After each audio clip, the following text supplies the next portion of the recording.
I am Mark Adams. Before I get started on this tragic narrative, I'd like to give you some history on myself and my former husband, Jennifer.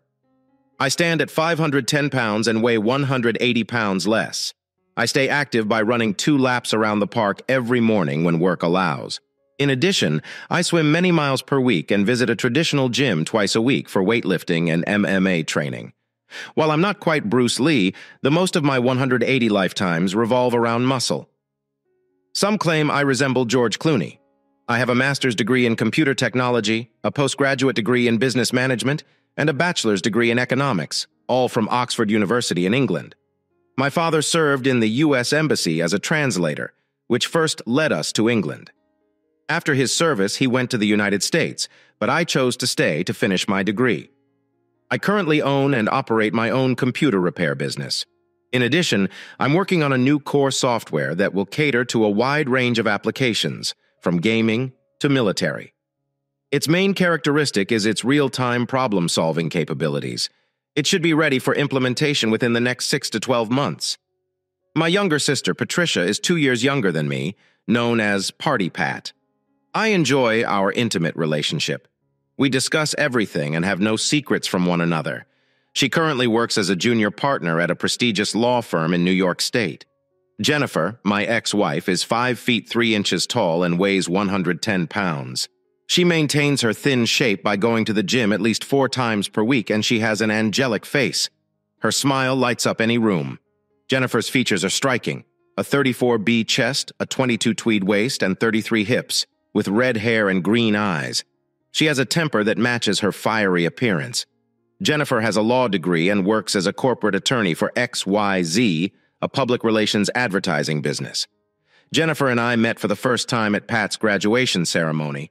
Pat and Jennifer's sister Amy were dorm roommates, and they introduced us at the graduation party. Surprisingly, we realized that we lived only 3 miles away in the same mid-sized town, Freestone, Texas. Our connection was immediate, and we started dating. 6 months later, we tied the knot.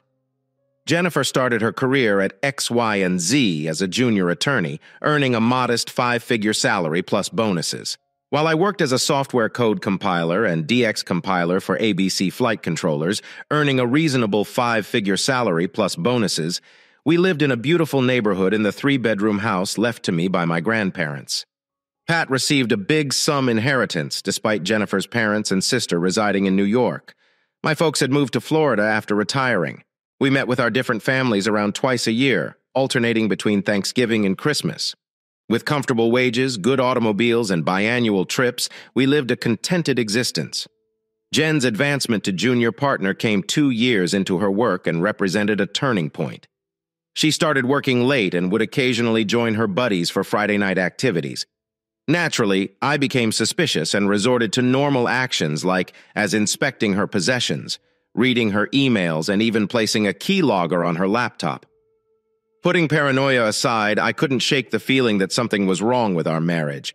Despite discovering no evidence of impropriety, I followed Jen one evening while she prospered in her work and aimed to become a senior partner within 5 years, only to find myself locked in a dead-end job at a family-owned corporation where advancements were reserved for relatives regardless of merit.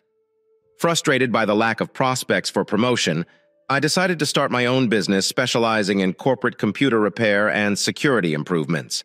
Unlike traditional repair shops, my primary focus was on improving systems and adding high-quality security measures. Despite expecting a delayed start, my business study predicted considerable earnings within a year, exceeding my existing income. I sat down with Jen and tried to explain that the approaching year would be difficult, but all predictions suggested that we will eventually benefit in the long run. To avoid complicating matters, I decided not to mention the new project I was working on. She was adamantly opposed to the plan, asking why we should risk everything when things were going so well. She seemed to be thriving, whereas I felt trapped in a dead-end job. Jen and I had always kept our funds separate, save for our joint account, which paid all of our costs. Every month, we both donated an equal amount to cover half of the expenses and kept the rest for ourselves. I left from my job and began my new venture with my savings and a home equity loan. I rented a small workshop with an accompanying office and began marketing and making phone calls. Within 3 months, I had broken even and felt satisfied. At the same time, I was making good headway on the new project. Then, one evening, Jen dropped a surprise. She told me she was 3 months pregnant and expecting twins. My concern prompted me to check the calendar, and to my amazement, I learned that she had been in Miami for a week on business during the time of conception. At that point, I suspected infidelity and resolved to schedule a DNA test as quickly as possible, as soon as she realized she was pregnant. She discontinued all intimate interaction, at least with me, citing concerns for the child's safety. I convinced her that she was overreacting and even had the doctor confirm it, but she remained solid in her decision, resulting in at least a 6-month dry spell for me. I helped her during her pregnancy by attending relaxation classes, applying oil to her swelling tummy to prevent stretch marks, massaging her feet every night, and tolerating her increasingly regular mood swings. Meanwhile, my business was prospering. I hired Greg, a recent college graduate, to help with computers, and May came as a receptionist. I never discussed my business with Jen because she didn't appear interested. The call came one afternoon while I was meeting with a client to discuss server upgrades.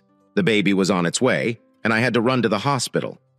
I explained the situation to the client, who was kind and praised me before dismissing me for a few weeks. I had expected this time and was prepared. Jen did not need to call an ambulance because I was so close to home. When I got home, I found Jen ready with her go bag. After she was situated in the car, I got her bag and the DNA kit before driving her to the hospital. After a doctor's checkup, she was admitted to a pregnant ward with her own private room. Despite my misgivings about the twins' paternity, I was still delighted about becoming a father. The doctor encouraged me to go home because it would still be a while until delivery, so I departed, had a bite to eat, and waited till I fell asleep. Suddenly, the hospital called. Jen was fully dilated, with contractions every 7 minutes, and the birth was approaching. I rushed to the hospital early in the morning, donning a coat and arriving in record time. Guided by a nurse, I entered the delivery room, where I discovered my wife in labor and saw the birth of our babies. As the nurse checked on them to ensure their well-being, I surreptitiously gathered DNA samples from each youngster for testing. Though I already felt a connection to them, I needed to confirm paternity. I approached Jen and gave her a sweet kiss, but I observed pain in her eyes as she professed her love. I was eventually asked to leave since Jen had been brought to the recovery unit for rest. The next day, I called everyone to give the wonderful news. The grandparents were pleased and could not wait to see their grandchildren. Pat and Amy indicated that they would try to take some time off to visit their nieces and nephew.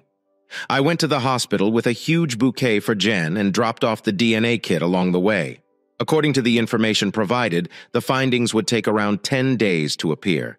The doctor advised me that Jen would remain in the hospital since she had extensive tearing due to her size and needed time to mend. Over the next 5 days, I paid her numerous visits, but she appeared preoccupied and aloof, concerned. I inquired about her conduct, and the doctor assured me that it was typical and that she would eventually recover. When I saw her on Friday, the doctor told me she'd be discharged on Saturday afternoon. I had finished preparing the nursery for our new babies and was looking forward to bringing them home. Saturday morning, I confirmed that the safety cribs were securely secured and that everything was ready for her return. At 1:30, I went to the hospital to get my family. I arrived to her room to find it empty. Concerned, I inquired with the nurse about the location of my wife and children. To my surprise, I discovered that they had been picked up previously by another individual. Despite my inquiries, neither the nurse nor Jen's cell phone provided any information.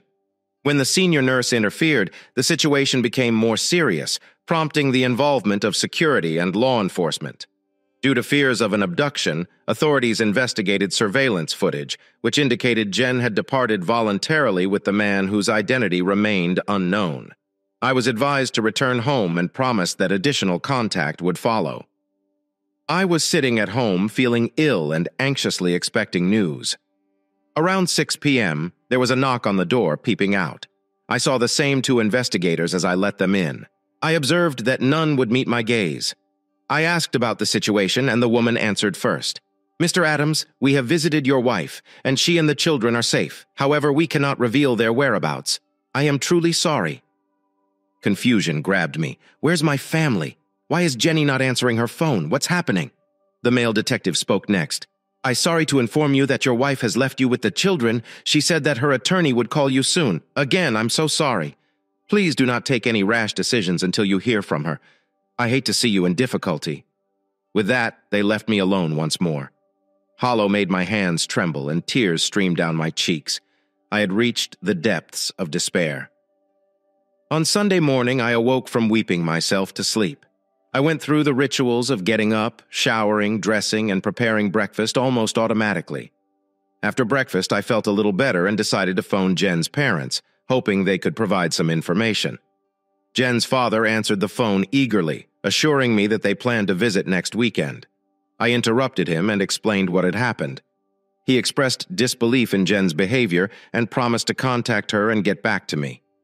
As lunchtime neared, I visited Denny's and ate an unhealthy dinner. A large hamburger, fries with onion rings, and a beer. Feeling better, I returned home and checked our answering machine for messages, but found none. I turned on the television, but my mind was elsewhere, still attempting to process recent events. I eventually gave up and looked at the clock, realizing it was beyond midnight. So I went to bed. I spent a restless night, unable to clear my head. So I relented at 6 a.m., got up, showered, and went downstairs for breakfast. The phone rang while I sat watching the news on television, wondering my next step. Jen's lawyer asked if I could attend a meeting later that day. We agreed on 2 o'clock, and he hung up. Maybe I'd finally get some answers. When I arrived at his office, I was instantly ushered in. I had expected to meet only Jen's attorney, but to my astonishment, my wife and her boss, Carl Prescott, were also sitting on the sofa. Despite my desire for clarification, I refused to break the stillness first, choosing instead to sit and wait. My efforts appeared to unsettle everyone as I had planned, causing the attorney to speak up first. Mr. Adams, I've summoned you here to talk about the terms of your divorce from Mrs. Jennifer Adams. I have a proposal from your wife and Mr. Prescott. In essence, they propose that she divorce you owing to irreconcilable differences. You would keep your home, retirement benefits, all funds, and ownership of your business. Mrs. Adams would keep her assets, but you would also agree to let Mr. Prescott adopt your children. In exchange, Mr. Prescott would put $2 million into any account you choose. I nearly overturned the desk when I stood up. My children will never be sold, regardless of the price. You can get the women for free. I do not want anything to do with her, so get lost. Jennifer stood up and spoke with a conciliatory tone. Mark, I never intended to bring you harm, but I know I did, and I sincerely apologize for it. I've been in a long-term relationship with Carl, and we're going to marry. Unfortunately, Carl is unable to have biological children and want to adopt ours. We can provide them with everything they require, including a fantastic home, an excellent education, and a solid start in life. What can you offer? An antique house with a little computer repair shop. You lacked ambition and financial stability. Consider give the youngsters a chance. If you refuse to cooperate, I will take legal action and make sure you lose everything. Rosser forbids you from visiting your children, saving half of your money, and running a business. It is a no-win situation for you, but at least you will get something out of it. Jen, the house is legally mine. You have no right to it. I have little savings, therefore your claim to half of it is meaningless. You earn more. As a result, support will be negligible. I will gladly provide for my children, even if I only see them on occasion. The business is nothing without me, and I do not have $41,000 for you to steal. See you in court. With that, I stood and walked away, leaving 3 puzzled people in my wake. I went directly to Danny's and ordered dinner and a beer. After that, I returned to my cold, empty house and sat down with a beer to watch television. I was still raging just after 11 when a knock on the door startled me up, still stunned. I didn't check the folks before opening it. The door flung open violently, causing me to stagger back, but I managed to keep upright. 3 men stormed into the room and attempted to grab me. Now fully prepared for combat, I dispatched the first opponent with a single blow. The second one grabbed my head, but I backed away just as the third one struck me, knocking me to the ground. While the first man tried to collect his breath, the other 2 relentlessly kicked me, causing me to lose consciousness. Fearing for my safety, I chose to leave the evidence to the police. The supervisor asked that I sign the form and threatened to return if I did not do so. In a moment of rebellion, I struck him with my skull, prompting him to withdraw. But thanks to the blow, I still have some of his DNA. Enraged, Kirsten moved away, knocking me out for a bit while continuing to kick me. I gradually recovered awareness, hearing voices but unable to identify the source. Vague shapes filled the room, and my eyesight cleared occasionally before being covered by darkness once more. When I awoke, sunlight shone through the window, illuminating a woman reading in an armchair. It took me a while to recognize her as Cam, the wife of my M.A.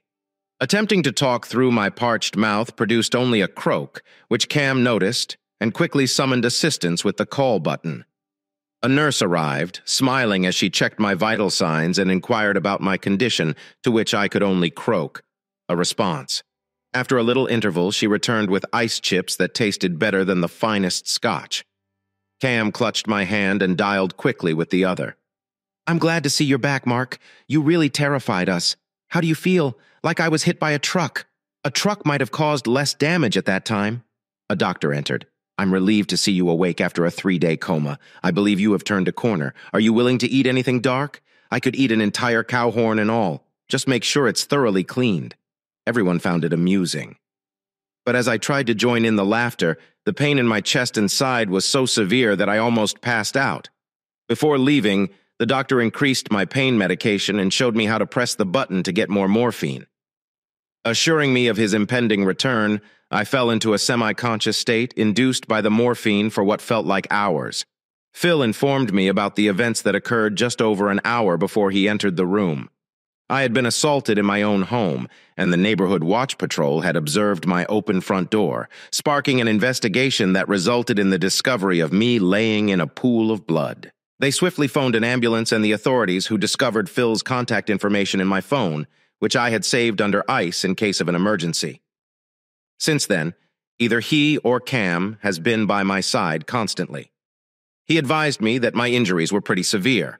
I suffered a compound fracture of the left tibia, a fractured radius, 2 broken ribs, a punctured left lung, a burst kidney, a fractured eye socket, and a broken nose.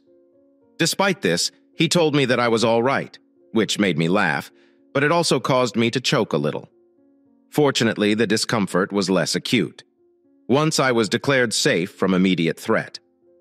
Cam and Phil left to go home, and a detective entered the room and introduced himself as Detective Graham Coles. He asked about my memories of the attack. I told him everything, and when I mentioned the message conveyed by the assailant's leader, he was very interested. His interest skyrocketed after learning. I had a DNA sample on my handkerchief, which he immediately packed in an evidence bag. After I finished speaking, I momentarily closed my eyes, and when I opened them again, he had vanished, leaving the room in darkness. The next day, Phil paid me a visit and promised me that whenever I was released, I could stay at his house until I regained mobility. I asked him to pick up my mail, and he agreed, saying he'd do it on his way home. Additionally, I inquired about respectable divorce lawyers, and he informed me that he knew one and would contact her. We talked for a long until I fell back asleep. The nurse awoke me while changing my bandages, assuring me that they were clean and free of infection. Food arrived quickly, but eating with one arm proved difficult, necessitating the nurse's assistance. I slept well and awoke feeling refreshed when the nurse gave me a bed bath. Although arousal was out of the question owing to the discomfort, Phil reappeared with a lovely woman named Grace Miles, whom he introduced as my new attorney. We discussed the problem and confirmed my visiting rights for the children, and she agreed to take on my case before leaving. Phil handed me the collected mail, and as I sorted through it, I discovered the DNA results. Initially irritated, I quickly found the situation amusing. Jen had fooled both Carl and myself, as neither child was mine. After discussing this revelation with Phil, we couldn't help but chuckle together. I called Grace and asked for her help in organizing a meeting at the hospital with Jen, Carl, and their lawyer. I had a change of heart and wanted to discuss a solution. She scheduled a meeting in a temporary office for the next day. The look on Jen's face was priceless.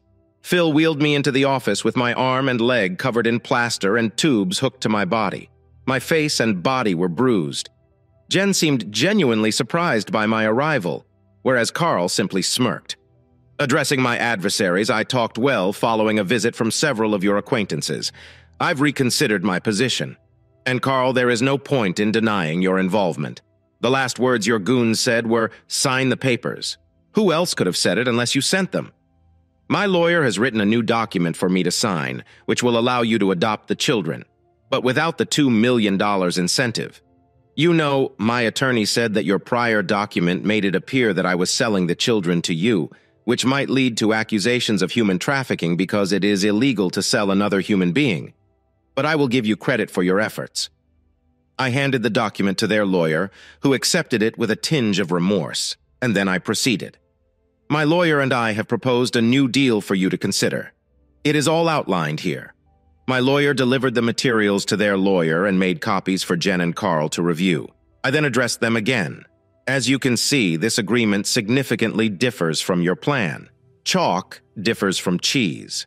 Let me explain more. First and foremost, I will keep my home and all of its belongings, including my wife's jewels, my funds, my business, and both cars. In addition, she must put the whole balance of her not-so-secret account with mercantile credit, which is around $18,000, into my lawyer's holding account. You filthy rascal. That money is rightly mine. I deserved it. You have no right to it, my wife exclaimed abruptly, her face flushed crimson and a throbbing vein in her neck. Carl shot her a perplexed glance. I imagine he was unaware of her private account. I believe this discovery marked the beginning of the end for their relationship. If Carl hadn't been so interested in having children, he might have ended things right there with a smirk. Carl gently nudged her back to her seat. Shut up, you deceitful, cheating woman, and remain seated. The adults are speaking, which does not include you. Everyone was trying hard not to smile, save Phil, who was quietly chuckling. Jen's face changed from red to pale in an instant, but she remained mute. Now, before I was rudely interrupted, I was saying that, given her much higher wages, she will be compelled to provide me with spousal support in the amount of $20,500 per month directly into my attorney's account. Furthermore, as compensation for dissolving my marriage and inflicting my injuries, you will pay me $10 million after taxes, which will be placed into my attorney's account. This figure will pay all of my medical expenses, legal fees, and the whole cost of my aftercare, as decided by my attorney. All payments are due by 5 p.m. on Friday. Carl stood there laughing wildly. You are utterly delusional. Why should we pay you anything? We have what we came for, so please leave 20%. What? I said 20%. I heard you the first time. But what does this mean? That is the expected amount of revenue you will lose in the first 2 years following a court case against your company alleging involvement in my marriage's dissolution and family alienation. Did you simply make up that figure out of thin air? No. I thoroughly examined your company's clients and their payments. Your company is publicly traded. All of the material is easily accessible on the website. Consider how it will affect your father's congressional campaign. He is running on a family values platform. Then there's the feedback from your clients, many of whom are political and entertainment figures represented by your public relations firm. If there is even a suggestion of a scandal, they will abandon ship. Furthermore, your advertising department serves high-profile clients such as children's apparel stores, a baby product company, and a sportswear manufacturer. They'll cut ties as soon as things start to go wrong. There will be a board meeting, and you will be the scapegoat. So $10 million is a bargain. Carl's arrogant face evaporated, replaced by a look of sickness. My lawyer will give you the final sum, which must be in her account by 5 o'clock on Friday. No one reacted, but I could tell Carl was still looking for an escape route, so I carried on. And Carl, if you think my disappearance would solve your difficulties, think again. I've shared the full tale with 5 out-of-state attorneys, and if anything happens to me, they'll tell the media. The look on Carl's face verified my suspicions about his thinking. He appeared completely defeated. As we left, I reminded him over my shoulder. 5 p.m. on Friday. Later, when Grace and I returned to my room, she asked why I gave in and allowed Carl to adopt my children despite my previous reservations. I gave her the DNA test results to study, and once she looked them over, she busted out laughing. You crafty devil, the kids are not yours. Who are they? I don't know, but I plan to find out. This demonstrates that she was cheating on both me and Carl simultaneously. And when I realized the truth, Carl will too, Mark. I would hate to be on your bad side. You should have been an attorney. You'd excel at it. Thank you, but I lack a killer instinct. Actually, you have it. You simply have not tapped into it yet. Later that day, the doctor came to see me and informed me that I might go home, if I could get help the next day. Phil and Cam offered me temporary accommodations, which I accepted, despite having to visit the hospital twice a week for clothing changes and kidney tests. Friday was a day I greatly anticipated. However, at 3:30, my attorney called to advise me that $10,861,003.12 had been deposited in the holding account. I felt extremely affluent, or at least wealthier than before. Grace had already claimed her portion and transferred the balance to my checking account. Life continued. After 8 weeks of loving support from my friends, I came home, but it lacked joy. I felt lonely, and the atmosphere was dreary. As a result, during a discussion with Greg and myself at work, I chose to relocate closer to my sister, the person I adored the most. I communicated my desire for a fresh start somewhere, and they understood. To say goodbye, I congratulated them on their outstanding performance and surprised them by giving them ownership of the company and all revenues gained while I was away. I treated them to dinner. Next, I went to see my good pals, Phil and Cam.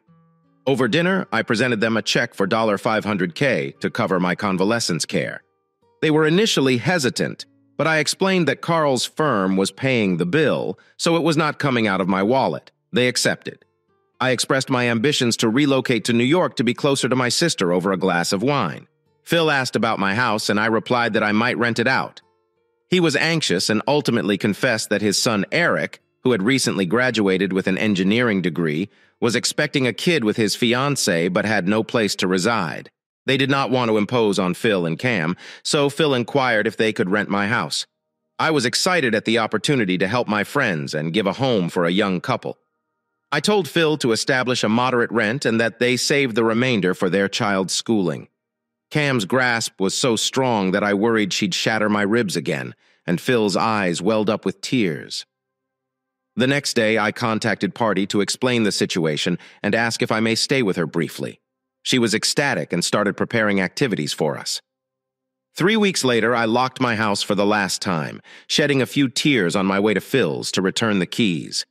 I gave Jan the pink slip for his automobile and suggested he give it to his son as a housewarming gift. After exchanging hugs and emotional goodbyes and promising to keep in touch, I set out. After a relaxing 2-week road journey, I arrived at Patty's apartment. I took my time, stopping whenever I wanted and staying for a long. Patty embraced me with huge hugs, only stopping when I gasped for oxygen. She escorted me to my room and told me that we were going out to dinner with a buddy. Casual clothes was encouraged, so I chose slacks and a shirt. We went to a charming diner with attentive waiters and a well-stocked bar. As we entered, I understood I'd been set up. Jen's sister Amy was already sitting at our table. Initially, I felt a flicker of rage, but Patty's charm swiftly cured it as she approached the table. Amy heartily hugged Patty before startling me with her own hug, expressing her contempt for Jen and her desire for her death. Amy lived nearby and worked in accounting for an advertising business. The evening went pleasantly, and AMI was the first to draw me into the dance floor when the occasion arrived. We did a couple of waltzes and a slow dance before returning to a beaming Patricia. "You two look so good together out there, like a real couple," she said with a smile. Amy reddened dramatically, leading me to immediately excuse myself for the restroom. I spent the remainder of the evening dancing with Amy and Patty, avoiding slow music. Later, we summoned a cab for Amy and reserved another for ourselves. Back home, I taunted Patty about organizing the event, but she just laughed and went to bed. The following day, we started looking for a house. I preferred a house over an apartment because I like the routine of keeping a yard and mowing the lawn. Additionally, it would be ideal for organizing barbecues or gatherings. Despite the high house costs in New York City's commuter belt, I made the decision to invest. After several weeks of looking, I decided on a 3-bedroom starter home with a kitchen, dining room, and separate lounge. Its reasonable-sized back garden and front grass were nice. But what really hooked me was its position in a private community with only one security-guarded access. The community included family amenities such as a pool, gym, and play area, as well as babysitter services. Patty joked about moving in with me, but I took it lightly. Before moving in, I needed to furnish and decorate the space, as well as buy all of the necessities such as towels, pots, and pans. Fortunately, it already had kitchen appliances, but I still needed to stock up on food and other supplies. Amy and Party were extremely helpful in leading me through the buying process, ensuring that the place had a feminine touch and seemed more like a pleasant home than a macho cave. I set aside one room for my workspace, which included a high-end computer with a motherboard I designed, an operating system, a workbench, numerous cabinets, and a fire-resistant safe. Patty and Amy encouraged me to host a housewarming party because I didn't know anyone in the neighborhood. The guest list was largely composed of Party's and Amy's friends. It seems that their objective was for me to develop new contacts, which happened. I found myself exchanging contact information with several people and engaging via social media. In the coming weeks, the house was packed with parties and barbecues practically every weekend. I realized I was enjoying my newfound fame and hardly thought about Jen anymore. During this time, Amy and I had gotten closer than just friends, but not lovers. One evening, I was supposed to accompany Amy and Party to the theater, but Party canceled at the last minute, alleging stomach pains. So Amy and I went alone to watch The Taming of the Shrew. Amy stretched out and took my hand, which surprised me, given that our previous encounters had been restricted to a peck on the cheek. After the show, we took a taxi back to Amy's apartment complex. As I walked her to the door, the taxi drove away, leaving us stranded. I cursed under my breath, knowing it would be impossible to find another cab so far from town. Amy chuckled and recommended that I stay the night. Walking over to Miles's house was excellent. Then she leaned in for the most passionate kiss I'd ever had, taking my hand and guiding me inside. We did not waste any time. She brought me into her bedroom, and before I knew it, we were in a passionate embrace. I stood in her bedroom, perplexed when she said, "What does a girl have to do to make love to you?" I had been waiting so long that I felt it was time to take the initiative. With these remarks, she began to accompany me to the bed. It was great. The time passed unnoticed. "What did you do to me? My sister must be insane to let you leave. But I am grateful to her for that. I never want to be without you. Maybe I won't get out of this bed, exhausted but satisfied." We lay there till daylight, then fell asleep again. We awoke about 1 p.m. and decided that nourishment was more important than another session. We strolled down to the adjacent deli and grabbed some lunch and coffee. Following our supper, we returned to Amy's place and had a chat about recent events. Amy admitted that she had harbored affections for me since our first meeting and secretly admired her sister. Following our breakup, she confided in the party about her feelings and asked for her help in bringing us together. Party. Naturally, Thrilled was confident that after I got over Jen, I would reciprocate Amy's interest. I confessed that I'd been attracted to her since I first saw her at parties, but I was hesitant to make advances on my wife's sister for fear of being inappropriate. "I didn't want you to think it was simply a rebound," I explained, so I maintained my distance. Amy showed compassion and gratitude for my consideration of her sentiments before making a move, but she also indicated her impatience, disclosing that she and the party had planned the events of the previous night. We had a good laugh over their plot, and Amy immediately messaged Patty. Mission completed. "I'm still dressed from the night before and need to change." Amy accompanied me home for a wardrobe update. Unlike her sister, Amy emanated a sense of ease and comfort, free of the anxiety that frequently preceded Jen's emotions. We simply focused on the fact that Patty had expressed her delight at our newfound relationship several times before. During that period, I dedicated myself to building my idea, which was eventually completed. The versatility of this software and technology was very impressive. It could be adapted for a variety of purposes, including military applications, gaming, aeronautics, both commercial and small aircraft, and even automobile applications. I chose to approach a famous gaming business, sure that comprehensive testing by players would reveal any flaws. Initially received with suspicion because they believed they had the greatest programmers, I exhibited my innovative technique. They consented to a 3-month trial period in which I gave a sealed unit with tamper-proof software. Following the trial, they had a meeting attended by my sister, a business attorney and a colleague skilled in negotiating. We discussed the next steps. The gaming business indicated interest in purchasing the patents, offering a handsome $120 million, knowing they could benefit even more from global game sales. I rejected. Instead offered to sell manufacturing rights on a 10-year license for $50 million up front and a 1% override on all applications, using my technology. Following negotiations, we agreed to $65 million upfront and a 0.5% override over the same term. Contracts were signed and a handshake finalized the transaction, with agreements in place with major military aircraft suppliers, civil aviation companies, and an automobile manufacturer. My financial fortune increased dramatically. I was now worth more than $250 million after taxes. With a 10-year prediction of more than $3.5 billion, the scale of my newfound riches was astonishing, and I sought advice on investment possibilities. According to a conservative estimate, leaving it in the bank would yield more than $12,000 in interest before tax. Amy and I had moved in together, and she had decided to lease out her flat. Meanwhile, my sister had found a new lawyer and was developing a serious connection with him. It had been just over a year since I left to start anew, and I felt it was time to seek payback against the two people who had caused me so much anguish. I confided in Amy, stating my desire for retribution against her sister and asking whether she was okay with it. Her response was unambiguous. "Burn this soil, and if there is anything I can do to help, please let me know." We spent some time thinking several situations, but we ultimately decided to postpone our revenge and wait a little longer. The phone rang shortly after we had finished our dinner. It was the assistant district attorney for Freestone, Texas. They had caught the assailants who had attacked me and wanted my testimony in 3 weeks. Naturally, I agreed. When the time came, Amy insisted on joining me, so we made a decision. Make it a brief vacation and arrive a week before the trial. We traveled 600 miles to Texas, where Phil picked us up at the airport and took us to our motel. As a token of appreciation, we treated Phil and Cam to dinner at the Regency Club restaurant. Cam and Amy looked great in their evening outfits, outperforming Phil and me. Phil wore his nicest sun suit, while I wore my new $2,000 handcrafted Italian suit. Together, the four of us appeared to be wealthy vacationers.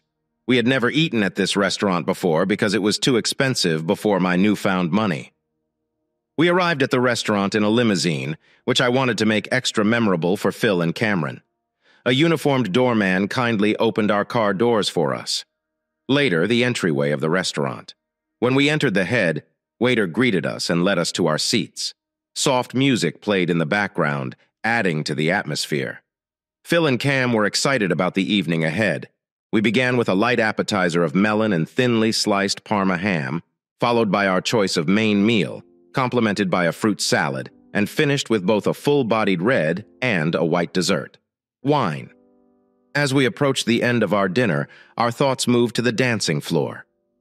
Looking around the restaurant, I noticed Jen and her husband Carl sitting opposite from us, with another couple. I pointed them out to everyone, forcing Amy to excuse herself to the powder room, and Cam followed suit. Their coordinated departure was a frequent occurrence that perplexed the couple. As they passed Jen's table, Amy halted to greet us, waving towards Phil and me. Jen seemed taken surprised. Her hand flew to her lips in shock. Whatever Amy said next made Cam giggle as they proceeded on their walk, leaving Jen looking nervous.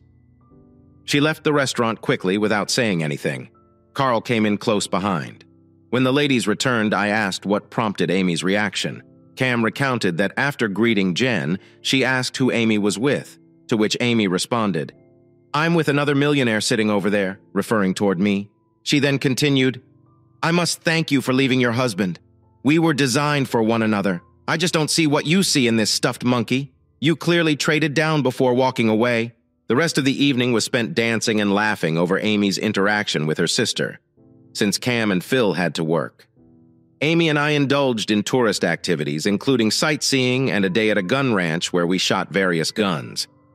I was shocked to see that Amy was a pretty good shot, much better than me. In the evening, we went out to dinner and danced extensively. The night before the trial was supposed to begin, we had supper at Phil and Cam's place, and I must say a home-cooked meal outperformed dining out by far. After dinner, Phil announced that his son will marry his fiancée in the spring, and we all drank to their approaching wedding. Before the trial opened, we met with the Assistant District Attorney, Ada, who guaranteed us of an easy triumph. The ringleader of the trio had been caught. Thanks to my gift of his DNA, it transpired that he had a history of violence, making this his third strike, and thus encouraging him to assist by implicating his cohorts who were already in detention. Their trials would follow his, and with his testimony, they were set for severe penalties. Additionally, I learned that the man I had punched in the throat was suffering from vocal damage equivalent to a frog's croak. However, none of the three were willing to incriminate Carl Prescott. The ADA suspected Prescott of buying them into quiet, knowing that accusing his son of conspiracy to commit murder would offend his important father, a congressman. We attended all three trials, and I found the outcome satisfactory. The ringleader received a reduced 15-year sentence for betraying his friends. The one I hurt in the throat received only a 2-year sentence since he did not actively participate in the assault, while the other received 5 years, his first offense. Upon parting ways, Phil and Cam drove us to the airport, and I handed Phil an envelope directing him not to open it until after departure. Inside were the deeds to my former house meant as a wedding gift for his kid, with the understanding of the fragility of marital vows. After we returned home and unpacked, I withdrew to my office and dialed my sister, extending an invitation for dinner on Friday evening without alerting Amy. When Friday arrived, I informed Amy that we were dining out with Patty and her boyfriend. Amy was thrilled, and that evening we were escorted to a fancy restaurant that I had reserved 3 weeks previously. As we drank our wine following a beautiful supper, a man costumed as a gypsy approached our table, serenading us with a love ballad on his violin. The entire restaurant watched as I knelt down and proposed to Amy. Her expression was wonderful as she tearfully replied, "Yes." Amidst the overwhelming ovation from fellow diners, Patty embraced Amy, welcoming her to the family. We danced the night away before the limo carried us home. Our wedding was arranged for early spring with invites sent out promptly. Wisely. I took a back seat in the preparations, leaving Amy and Patty to take charge. We chose a nearby church for the wedding, and I covered all for out-of-town guests, booking an entire floor at the Hilton for their 3-day stay. The wedding was a magnificent ceremony loved by all. Phil and Cam mentioned that they hadn't had such a fantastic time in years and extended an invitation to their son's wedding in 2 months. Amy and I embarked on a 2-week cruise through the Caribbean, complete with nightly dances and daily excursions. Upon our return, we felt absolutely spent and craved for another holiday. Fortunately, I had assembled a troubleshooting team to handle any issues that could occur with my new application and hardware, leaving me with little to occupy my time. With things decided, I turned my attention to the next part of my revenge, taking a patient method. I played the lengthy game, feeling no need to haste. 9 months later, our son James was born, followed by his sister Sarah, a year after we had transferred to a larger home within a gated neighborhood. By then, I had gained cash and found myself nearly a public figure, attending different charity events where I gave liberally. Amy and I even graced the pages of society magazines, portrayed as the ideal pair. Yet as time passed, I remained steadfast in my pursuit of revenge. The hurt imposed upon me by their acts lingered. Nearly 9 years after my ex-wife abandoned me for someone else, it was time for Phase 1. Over the past 5 years, I'd recruited a private investigation firm to gather material on Jen, Carl, and anyone related to them, particularly her ex-boss, Troy Simmons. My suspicion lingered that Troy was the father of Jen's twins, and I was keen to collect his DNA profile. The investigators uncovered out some horrific things. First, the twins were genuinely from Troy, which verified my assumptions. Secondly, Jane was in a relationship with Troy and 2 other guys. Finally, Carl, throughout his trips, fell into adulterous encounters with his personal assistant and numerous girls of easy virtue. I launched the first step of my plan. I sent Carl a sample of the twins and Troy's DNA, along with a statement stating your sterile markings. DNA doesn't match Troy Simmons's does do the math.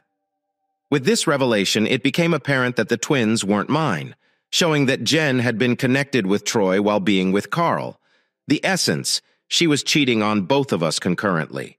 To add to Carl's comprehension, I emailed him evidence of Jen's ongoing affairs. Then I calmly anticipated the repercussions.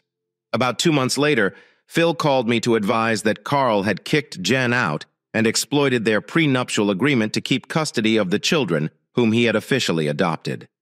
Jen left with nothing, disappearing without a trace.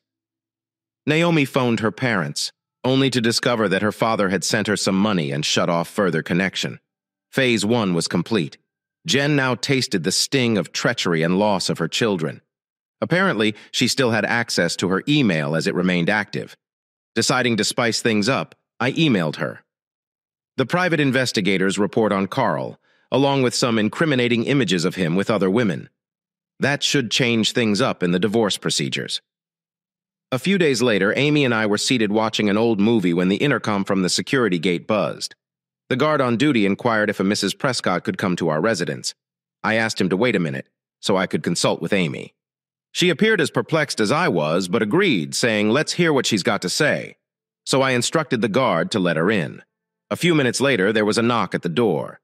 Amy opened it to show what I can only describe as a complete disaster. Her hair appeared untidy, she wore no makeup, and her clothing looked like they had been worn to bed. Amy beckoned her in, and as she entered, I realized she couldn't meet my sight. Amy offered her coffee, which she accepted. Jen sat down across from me, but still avoided looking at me, causing me to initiate the discussion.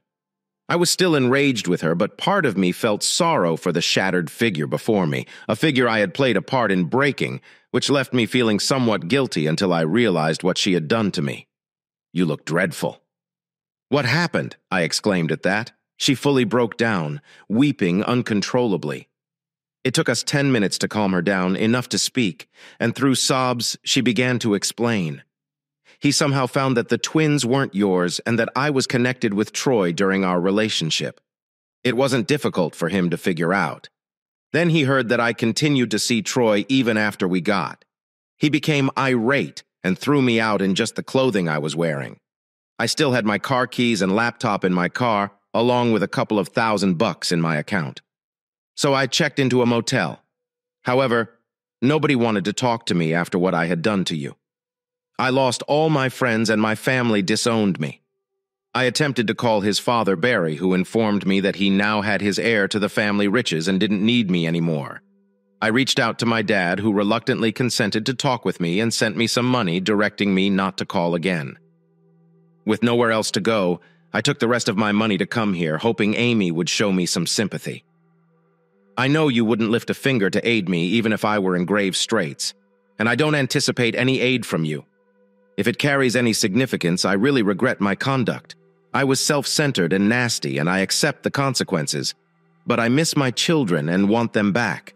I may have been a bad wife, but I actually was a fantastic mother." She interrupted her well-prepared statement and glanced at us with the appearance of a wounded animal. Despite being aware of her rehearsing, what she uttered essentially accurate and without my will. I couldn't help but feel terrible for her.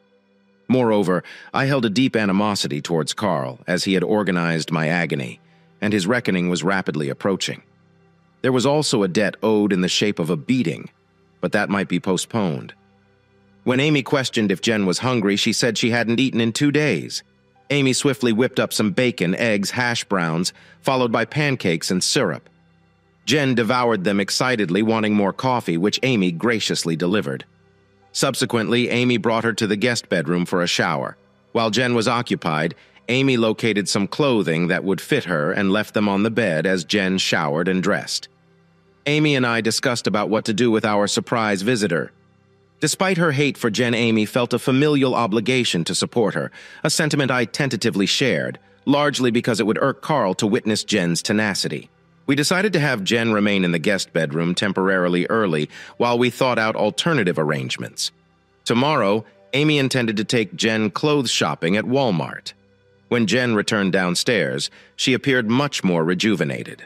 We delivered the great news about her circumstances, which drove her to cry again. Shortly after we all went to bed, Amy and I stayed up chatting until the early hours, making decisions we hoped would assist untangle the issue. I generally rose early to go to the gym and pool, but Jen had beaten me to it, already cooking coffee and buttered toast. Amy was already seated at the table eating, so I joined her, and Jen came down with us. Mark, I never expected such a warm greeting. I'm really appreciative, and I'm at a loss for words. Jen. What you did was extremely upsetting. As you now understand, after feeling the anguish of losing your own family, I believe you finally grasped the enormity of the hurt you caused me. However, owing to Amy and the love we share, I think I can begin to forgive you. I'll never forget your deeds, but I refuse to dwell on them any longer. I don't want you to apologize anymore. This chapter is closed and a new one has begun. This morning, I'd like you to go shopping with Amy for essentials at Walmart while I seek for a home for you to live. We'll get you more appropriate clothes later. Now I'm off to the gym. See you later. When I returned home, the girls were away and the kids were at school, causing me to begin hunting for lodging for Jen. Taking a chance, I contacted the housing officer for our guarded community who informed me about a one-bedroom starter home available for rent just 2 streets away. Upon inspection, I was pleasantly surprised to find it fully furnished and move in. Ready? The owner, an Army officer posted to Europe 3 years, was looking to rent out his residence. After rigorous scrutiny, I paid a year's rent up front, along with the damage deposit. Upon the girls' return, with an excess of garments, I relayed the good news. Amy simply smiled and blew a kiss while Jen embraced me, expressing thankfulness through tears. Then she became perplexed. I do not know what came over me that made me imperil our marriage. It was like being hit by a beam from some Martian lady of easy virtue. I should never have let you leave. Amy, please take care of him. You won't find a better dude, and I know I... Afterwards, she hurried upstairs to conceal her tears. While alone, I confided in Amy about my intentions to assist Jen and ruin Carl and his father. The following day was spent to collecting supplies for Jen's new apartment. We filled Amy's van and arranged for the remaining items to be delivered. I harbored misgivings about whether there would be sufficient space in the house for all our purchases. But the girls managed to find a spot for everything reminiscent of my Annie's magical purse from Harry Potter, in order to enhance Jen's sense of freedom. We chose to provide financial help. We transferred $10,000 into her bank account and issued her a credit card with a monthly limit of $1,000. Tears and embraces were exchanged all around that evening as we lay in bed. Amy expressed her pride in me for not kicking Jen while she was down and for being so sympathetic. I could only hope that Jen had gained a lesson from this experience and would treat her future spouse with more respect. The following day, we all convened at Jen's house to assist her in settling in. Despite our efforts to help, Jen insisted on doing all the household tasks herself and began cleaning every nook and cranny. Although it was already quite tidy, later she called us over for supper, emphasizing her intention to create something special for us, arranging for a babysitter to watch the children. We made the 5-minute walk to her apartment. Once there, Jen seated us and offered a spectacular lunch comprising a quality cut of beef, baked potatoes, and an array of veggies, including one of my favorites, excellent beans, combined with carrot fingers and parsnips coated in garlic, butter, and honey, wrapped in foil and baked for 25 minutes.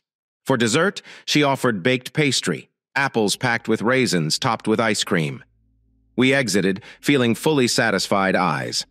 Over the coming weeks, Jen settled in, and Amy and I committed to assisting her with her divorce. I planned an appointment with a lawyer recommended by Patty Bryan Scott. Upon arrival, I told him about Jen's situation. Despite his worries about her treatment of me, he agreed to represent her. Our primary objective was regaining custody of the children, unconcerned about money matters. As I ensured I would tackle those, I presented a strategy.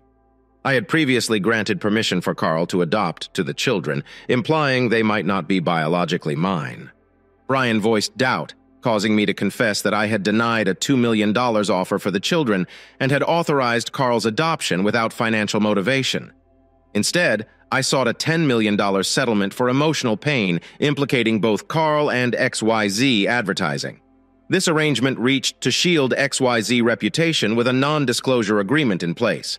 Brian questioned about confirmation of paternity, to which I submitted DNA testing confirming Troy Simons as the biological father. So the adoption wasn't legally binding, and Carl had no legal claim over the children, so Jen could retake custody. It wasn't simply for Jen's sake. It would also affect Carl and his father. But my interest was largely for the well-being of the children. I knew they were adored. They merely wanted someone with their surname to continue the family business. Brian said he'd handle it and come back to me. That evening, I confided in Amy about what I'd done, and she fully backed my decision. We invited Jen over. At first, Jen seemed skeptical, but once I explained the situation, she hugged me gratefully. However, soon after she realized the significance of her actions and stepped back, covering her mouth, overtaken with emotion and apologizing, we calmed her, saying not to worry, and left it at that. A few days later, Brian got in touch with me, seeking a meeting at his office and urging me to bring Jen along as he was representing her, not me. The three of us convened in his office where he outlined his proposal. 1, he advocated filing a motion to nullify the adoption. 2, he planned to alert the district attorney's office that both Carl Prescott and his father, Barry Prescott, had attempted to acquire 2 children, breaking the anti-slavery statute of 1865.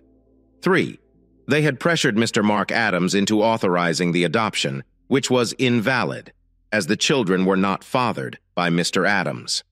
Supported by DNA certificates for Mrs. Prescott asked the immediate return of her children, now imprisoned against her will. 5, a lawsuit will be brought against Mr. Troy Simons for pestering and pushing Mrs. Adams to commit adultery in order to keep her employment. 6, legal action would also be taken against Mr. Carl Prescott for forcing Mrs. Adams into a relationship resulting to the breakdown of her marriage. 7 court cases would target XYZ Advertising for tolerating and even promoting the affair with CEO Carl Prescott, and Barry Prescott being aware and supportive. 8, Mr. Mark would sue Mr. Troy Simons for alienation of affection, contributing to the breakdown of his marriage to Mrs. Jennifer Adams. 9, Mr. Adams would also sue Mr. Carl Prescott for alienation of affection, holding him responsible for the breakup of his marriage. 10, legal action would be filed against XYZ Advertising for omitting to implement their morals provision in employee contracts, despite knowing about the affair between Mr. Simons and Mrs. Adams. 11. Additionally, legal action would be filed against XYZ Advertising for not enforcing their morals clause and even supporting the affair between Mr. Carl Prescott and Mrs. Adams, leading to the collapse of Mr. and Mrs. Adams's marriage.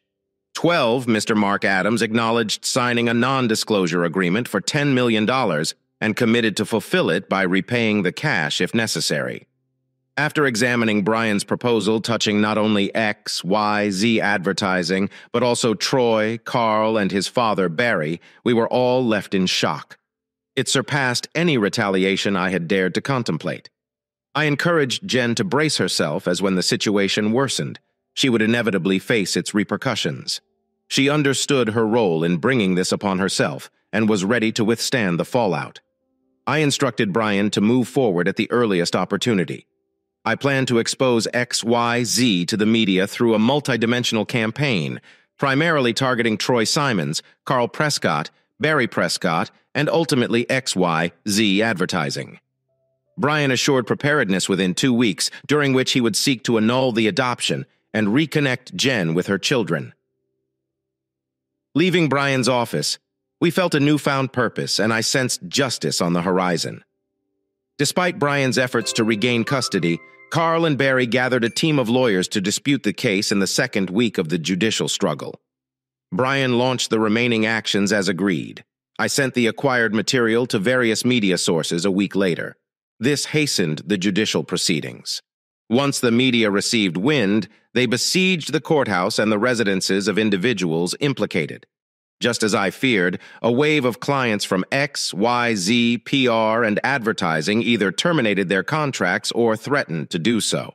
This caused an emergency meeting of XYZ Board of Management, resulting in Troy Simons being terminated without severance pay. Both Carl and Barry Prescott were driven to quit in an attempt to stem the loss of their renowned clients. Additionally, they promised to pay a considerable sum to both Jen and myself, along with the settlements I anticipated from my prior court battles. I would more than recoup the $10 million I had to repay for failing to maintain confidentiality during the pandemonium. There was a silver lining for the American people. Congressman Barry Prescott resigned owing to health difficulties, threatening his re-election campaign centered on family values. Shortly after his departure, irregularities were uncovered in his use of campaign funds, including costs for a tourist cruise and recruiting girls of easy virtue. During the election campaign, he received summons from a select committee and inquiry from the FBI questioning his behavior. Less than a month after my disclosure to the media, all claims were addressed and Jen's children were reunited with her. Following their return, Amy and I took Jen and the children to her parents' home for a reconciliation. I expressed to her parents that I had forgiven her, and while we might not be friends, we were at least on polite terms. I persuaded them to grant forgiveness as well, especially because they were meeting their grandchildren for the first time, which definitely eased their hearts. Barry Prescott was convicted of abusing campaign funds and handed a 3-year prison sentence. I eventually responded against Carl Prescott, who was found guilty of attempting human trafficking by trying to acquire 2 infants. He was also convicted of embezzling company cash to offshore accounts were uncovered, each holding a considerable sum of money sent from his office computer. I wonder how that happened. He earned a 5-year sentence in federal prison. Originally, he was slated for 3 years, but he refused to disclose the whereabouts of the remaining missing cash. Actually, he didn't realize I had organized it. My ultimate vengeance for planning my assault was bribing the prison allocator to put him with a known drug dealer who loved the companionship of males. Jen upgraded to a larger house, retook her bar examinations, and joined the same law firm as Patty. We occasionally each other's children, but never socialized. To this day, Jen has not been on a date. She has fully involved herself in her profession and caring for the children. Thank you for taking time to hear today's story. If you enjoyed this article, please like and subscribe if you haven't already. If you have a story to relate regarding your or someone else's situation, please do not hesitate to contact me. Take care.